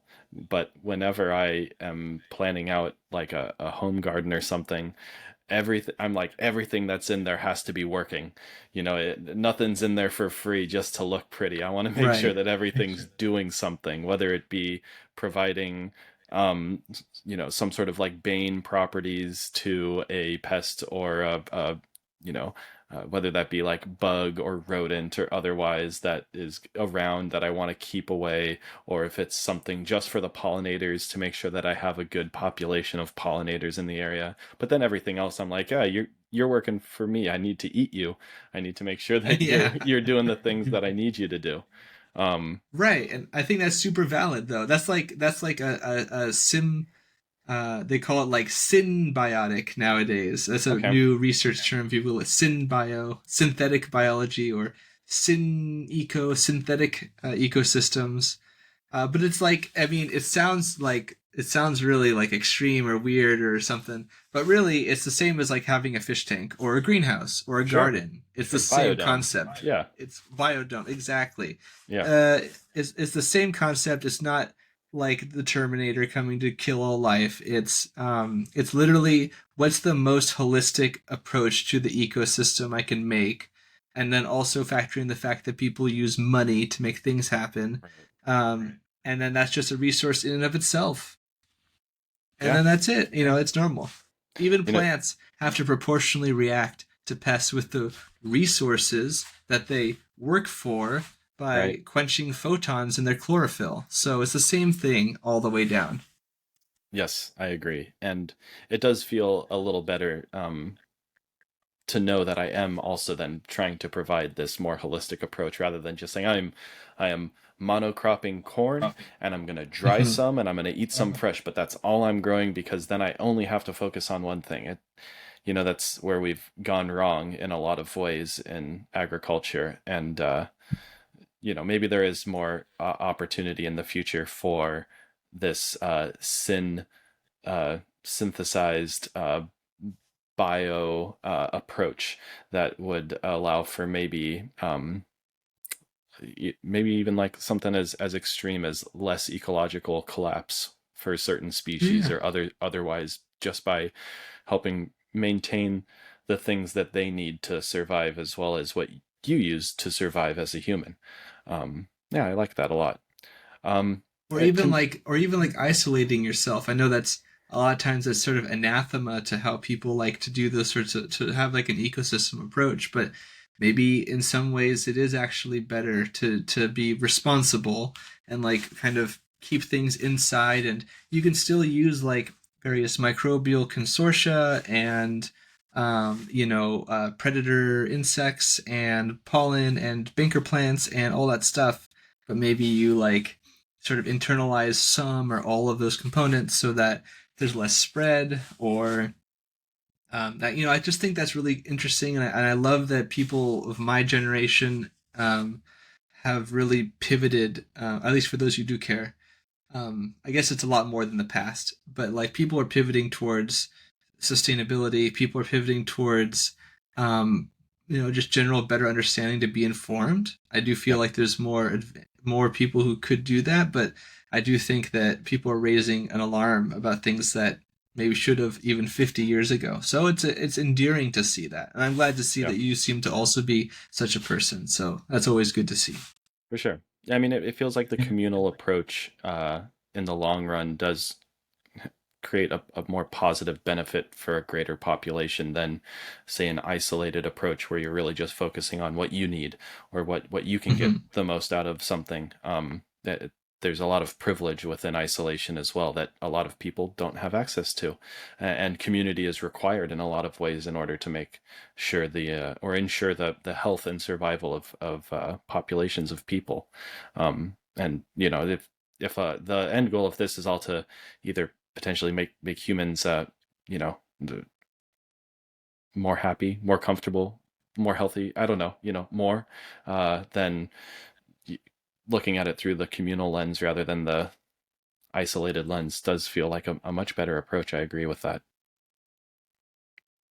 Um, so you've had, not so much home grow experience, but you do help home growers all the time, and you have a lot of commercial experience both within commercial agriculture for food production, for cannabis production, for ornamentals. Uh, Maybe and feel free to take this in any direction that you want. But as an integrated management specialist, where would you like to see changes within the agricultural community, whether it be in cannabis um, or outside of cannabis? I think that if I was able to direct that kind of thing at a huge level, top down, just be like king for a day, we do this or these things. I think it would be actually I think it would be like basically data driven. Basically make a lot of things are moving this way. Ag 4.0, fog computing, using autonomous vehicles, being able to not only aggregate a lot of data with sensor imaging and other kinds of sensing systems, but then taking that massive amount of data, crunching it, analyzing it, using systems to make predictions for you, and then merge that with your own decision making. Essentially, what we see in research being called a cyber agricultural system, I think is really a good idea. I think it's way.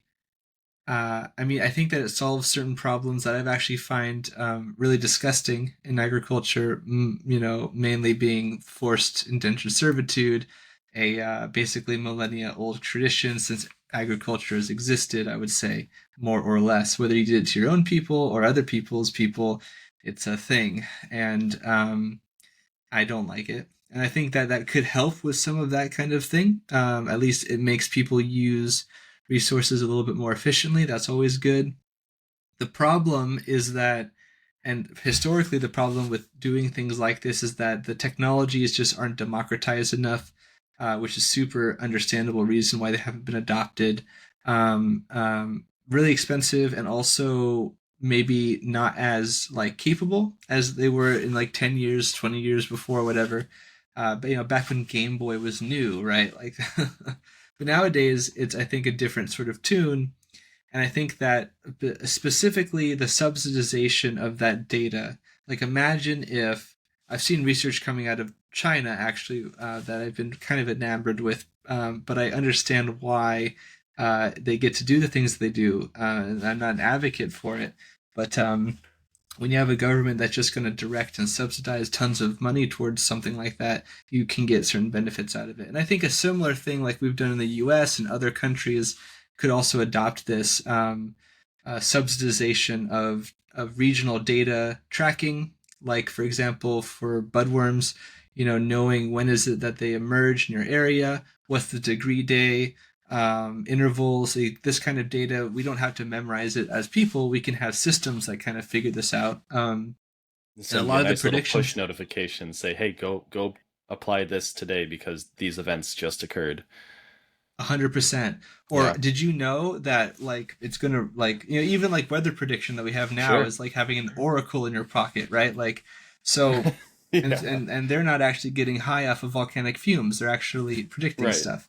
So yeah. So I mean that kind of stuff is what I would say. Because then also we wouldn't have to necessarily even rely on products we have to pay for. If you subsidize it some way, and everybody could like log into this data and get, and then that data can talk with other AI and that kind of stuff and get that those sort of like magnifying capabilities. then I think that it would do a lot to help people go, if their level of capability is one, then it brings them up a level. All of the other stuff they have in their mind and their experience works synergistically with that, and then they won't get gobsmacked and blindsided by something new potentially, like that bio resistant aphid that we just talked about. You Yeah, know, so that kind of stuff is what I'm excited about, and it seems like it's more and more tenable, more and more capable, and so I'm happy about that. But we'll see if it actually gets implemented and if it's actually as good as I think it will be. for sure. I couldn't agree more. I feel like the use of the technologies that we do have access to in order to gather data, record data, track data, and help create these predictive maps that allow you to kind of uh, control more tightly the different parameters of a growing environment and react more quickly as well as more effectively to the different aspects of a grow. Um, and you know, I've said it before, and I'm going to keep saying it, but it's a plant, and plants do plant things. They don't always react the way that you want them to. Um, Mm-hmm. but by providing uh, more data over time, you will have the ability to make more predictive models of how they should react to specific stimuli. And it is, especially I could see within the pest management world, how that would be hugely beneficial considering, I think, I don't know if it was you that said this or Suzanne Wainwright Evans that said this, but in Poinsettias, like you know, the margin of error is a couple of pennies in order to make sure that that Oh crop yeah. is profitable. And so if you have to apply some new chemistry that costs, you know, $1 more to apply, and you need to apply it 100 days out of the year, then all of a sudden your entire crop is no longer profitable and you can no longer sustain that business model. Um, so something that allows you to then be even more predictive about your needs, as well as you can reduce uh, you know, how much of a chemical you're applying. You're going to be able to save money, and all through the ability to track this data, analyze it more effectively than a human sitting there crop scouting and then thinking, oh, you know, maybe 20% of these plants show, yeah, a problem that's above the economic threshold, so we should apply this, that. It's a lot to just do all that math in your head. And so I could see that's a great one. I use data analysis all the time, but it's usually for environmental factors and substrate monitoring and things along those lines, but they're hugely beneficial. We can reduce our overall irrigation volume. We can reduce our fertilizer applied. We can reduce our CO2 applied, which is another cost. We can reduce our lighting that's applied at the correct timing, which is just an overhead reduction in cost, and all these different things where you can slowly bring down how much input you're actually putting in to the same output. Um, and I don't see how unless you have a massive team of human brains working to try and figure this out, I don't see many other options other than turning to these either predictive models or like AI generative learning, and trying to analyze all the data that's inputted and create a more holistic view of what the potentials that data could cause within the crop. Um, I really like that. I'm a huge fan of technology, but you know, I always think like sometimes it's about who's using it and how they're applying it rather than the technology itself. You know, sometimes it can be applied poorly, right, and be misinterpreted and cause even more damage. Go watch the Terminator, and then we'll we'll be on the same page, right? Just like you said earlier. So um, yeah, you know, that kind of wraps up all the questions that I had for you. Were there any other topics that we didn't touch on that you wanted to bring up in our conversation today? I think we went over a lot of good things. I'll, you know, you asked when you asked me to go and talk with you here. Um, you know, you had mentioned like, you know, home grow situations and things and plants you grow by yourselves. And I had said that, maybe I don't have a whole lot of, not as an experience, but like, cool stuff to talk about. But I will say this, I want to touch in on that point at the very end here as a bonus for anyone who's watched the end. And that's that I have a really cool plant that I'm very proud of having planted, which was it's called lizard tail. I'm forgetting the binomial name, the scientific name, but it's sometimes called fish mint. If you've heard of this, if you type this into search, you'll find it. Um, this is a Southeast Asian plant. It's actually pretty invasive. I'm going to be honest here. So keep it in a pot. But it tastes like fish, man. The leaves taste like fish, and it grows really well, and it loves to be watered. And you can put it in your stir fry. And I feel like it's slept on a little bit. So if you've never heard of this, it's really easy to take care of, and I recommend it. Nice. I feel like it'd probably be good in like Thai curry or something. Yeah, exactly. Or like egg fried rice or something. Yeah. Sure, that sounds delicious. As a little bit of a, I still like to cook, even though I don't really do it that much, professionally anymore. But Oh, um, sure. finding those little herbs and stuff, and finding the dish that they pair well with is always really Mm. fun, and new flavor experiences are always fun as well. So yeah, check it out, fish mint people. Go look it up. Fish mint. Cool. Well, I have a couple of wrap up questions that I usually like to ask all of my guests. And considering that you are a cannabis user, I feel like you will still have some good answers for this. So, what is All your right. favorite strain of all time? I'm very strain agnostic because people, you know how it is. People say that this is that, and other people say you're wrong. So I don't even know if I don't even know if what I've had is what I've had, or maybe somebody wants to dispute with me about whether or not I had what I actually had or not. Um, but one of my favorite strains I've ever had, one of my favorite cultivars, is Death Breath that Brandon Rust had bred, and Hog's Breath also, which is associated, I'm told, with San Diego in particular, and I got to meet some of the people who either created it or continue its lineage um, here in Southern California. So I really enjoyed them both because they were really gassy. I felt like they had a lot of the sort of peppery terpinous, kind of like a dark flavor, kind of like not fruity, not sweet, but kind of like gassy and piney and peppery, and kind of these sorts of like savory, more so kind of aromas and flavors. And I think that's really cool when they're really strong, and I enjoy that flavor profile. I'm not enough of a snob to say that I'll turn down something else. I don't think I've reached that point, but I did quite enjoy that, and the history was kind of nice too to boot. For sure. I feel like if you can have that sort of enhanced experience of not just necessarily it being, oh, some weed in a bag, but you're like, I know the guy that grew this, that put the time and effort into continuing the lineage of this, and he chose it for these purposes, and now I'm here having a little bit of flavor of it. It's almost like going to wine country and going on a wine tasting experience and having the winemaker right there with you talking about it.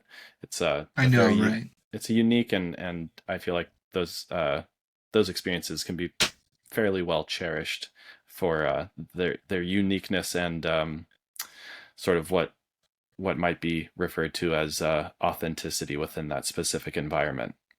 Um, we didn't get into it, but I know that you are a member of the is it the Rare Fruit Tree Society in Southern Oh yeah, California? the San Diego chapter of the Rare Fruit Growers Association, Okay. Um, California. Yes. So, considering that you don't personally grow a lot of cannabis, um, do you have, and this could totally be cannabis if you want to go that route, but feel free to go outside of the realm of cannabis for this question. But do you have a favorite plant breeder of all time?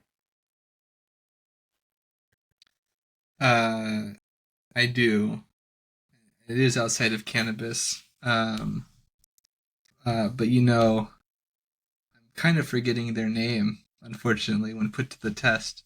But there's two people that come to my mind, both of which I'm now forgetting. One of them was a really, really famous agriculturalist in China who passed away last year, or perhaps a year before.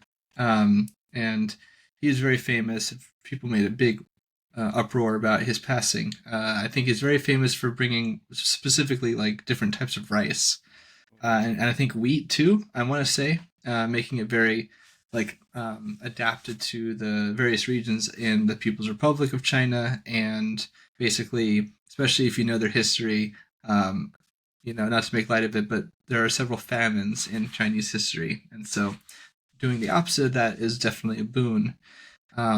And then another gentleman who I'm also forgetting, unfortunately, but he's actually the person who started up the Rare Fruit Growers Association. And I think one of the rare fruits that he's really famous for is there's several apples that I think he kept around, even though they weren't commercially viable. That kind of dedication, I think, is just really amazing, and I can't imagine somebody doing it, especially in this day and age. Like, it's just who has the time, resources, ability, know-how, and care. To be quite honest, the actually personal initiative to do it, even though how many people are really going to have this like black cherry cultivar Right. of apple that with red flesh or whatever and a black rind, I don't know, I just think that's and the same sort of beauty of that impermanence is also what I find. There was a guy who grew cannabis here in San Diego. He made this cultivar he called Orange Tang, like Tang the orange drink, and it's gone now. No more. And when I smoked it, it really tasted like orange juice, and not like other sorts of citric flavors, but really did taste like orange. And I thought that was really novel and cool. And I'm sure other ones are like that, but I love that I got to meet the guy, and it's kind of interesting that it's no longer available anymore. Yeah, I do really think that the individuals who put the effort into either preserving a specific cultivar or creating novel cultivars for the market, it makes me think of that guy. I don't remember his name either, but he was, I believe, out of Pasadena, California, and he did all the different stone fruit crosses, like the plum and the apricot cross, and the apricot and the Yeah, yeah. the I think like you got like pluots and apriums and all the Hmm. different types of peaches and stuff that were developed in that area. And I think he developed like hundreds of these different varietals that are even still grown today. But to have that dedication into creating fun, novel foodstuffs is pretty cool. The loquat tree I'd mentioned earlier is the Big Jim cultivar. And Big Jim, I think, was one of those people as well who's like really popular. Basically, I think he might have been the person who started the rare fruit growers now that I think about it, or he was associated with it at least. And now tons of people have it in their backyards, and I just think that's parallels really well with the community that we think of, or at least I think of, when it comes to cannabis. So I appreciate you, searching out those impressions. I think they often don't get spoken by me or other people, so it's nice to get those. I usually like to keep it empirical, but it doesn't mean that I have no heart or that I don't have a more whim and foppery approach to life. I mean, Certainly. you're a fan of Pokemon, so that says something, right? Yeah, right, exactly. I don't really play the games anymore. I do find that they're a little bit rigid, and Game Freak could probably stand to be a little bit more innovative. Um, but, what we had together, Right, I'll never forget. I'll never forget. right on, right on. Well, I just have one last question for you. What is your most memorable cannabis-related experience, Hmm. or just a good, memorable cannabis-related experience? Doesn't necessarily need to be the apex of it. I think that if I go back to when I was helping my friends in the high deserts of Lone Pine, California, and So I'm in my early 20s, early to mid 20s. I'd gotten back from China, and it was just this sort of beauty that I talked about before. It's like cold, but it's also hot from the sun, so it's like February, winter time kind of. Um, and I'm smoking a joint, and like at that point I had become more. I started smoking joints more often. I just been really getting into my work and everything, and it was amazing to just kind of like walk down this like pathway of like scrubland and like a ravine, and there's all these like oak trees creating some shade, and it's just there was like a natural beauty that I enjoyed in that moment, and I remember the sky was quite, you know, azure and blue, deep blue. No clouds in the sky, and also, snow everywhere. Just kind of Wow. surprising to be in a desert with snow.